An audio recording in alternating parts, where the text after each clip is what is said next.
Shalom, I'm Angel. Welcome to Healthy in Heart, and I hope you are healthy in heart, mind, body, and soul today. This is going to be another tip on losing weight, keeping it off, getting healthy, staying healthy. So many times we can. So the question today is, what is your normal? It's like a really weird question, right?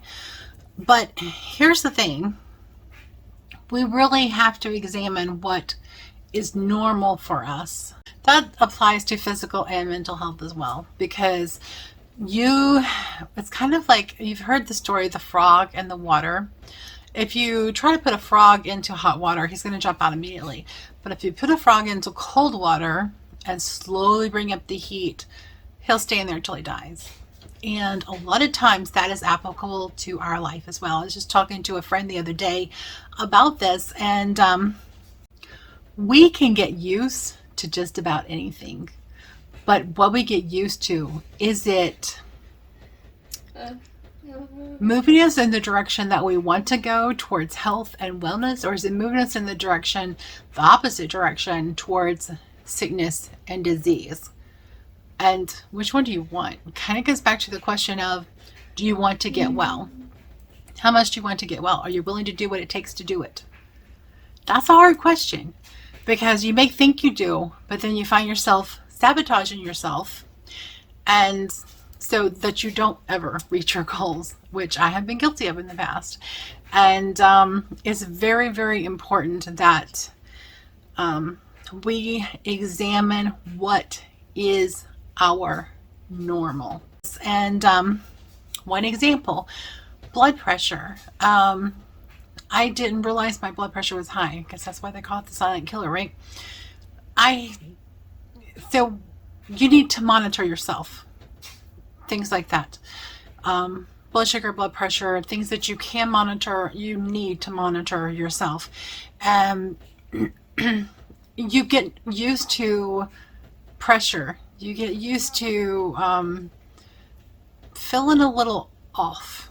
You get used to your stomach being upset after you eat, not realizing, hey, I wonder if it's the fat that I just ate that's causing my stomach to be upset, what's causing the acid reflux. What becomes normal is whatever you get used to. And sometimes we can get used to some pretty bad things, habits. But like with blood pressure, I was picking blueberries the other day after trying a new medication, and realized, wow, I don't have the pressure in my head when I bend over like I did before. And it was kind of a wake-up call, because a lot of times you don't realize it.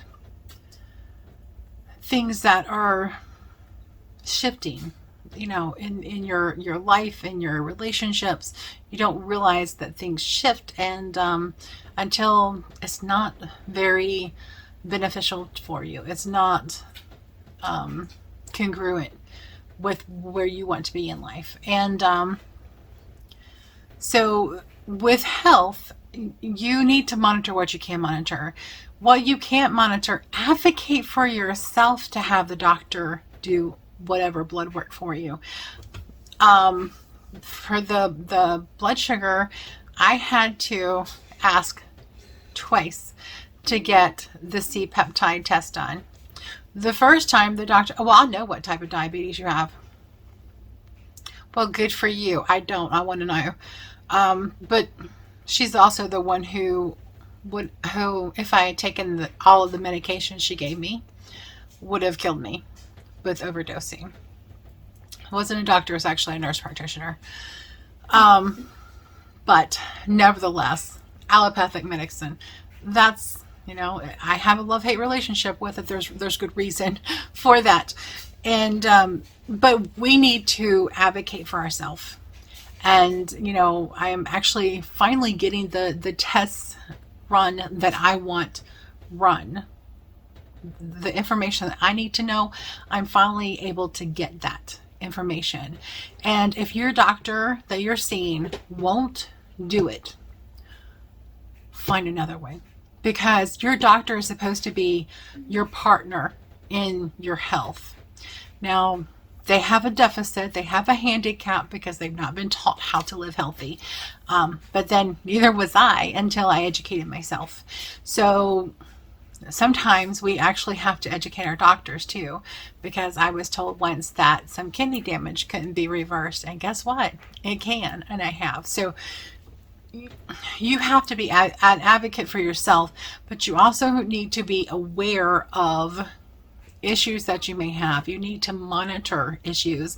And if you need to request for certain tests to be run, then do so. And if the doctor won't do it, find one who will. And just let the doctor know, look, you work for me. I pay you to help me be healthy. And if that doesn't work, find another one. Because if you don't have your health, then you don't have anything. You really don't. So it does need to be a priority. That's all I've got for this one. So I hope this has been a blessing to you. I hope it's been helpful. Yahweh bless you and keep you and give you shalom. Until next time. Yah bless.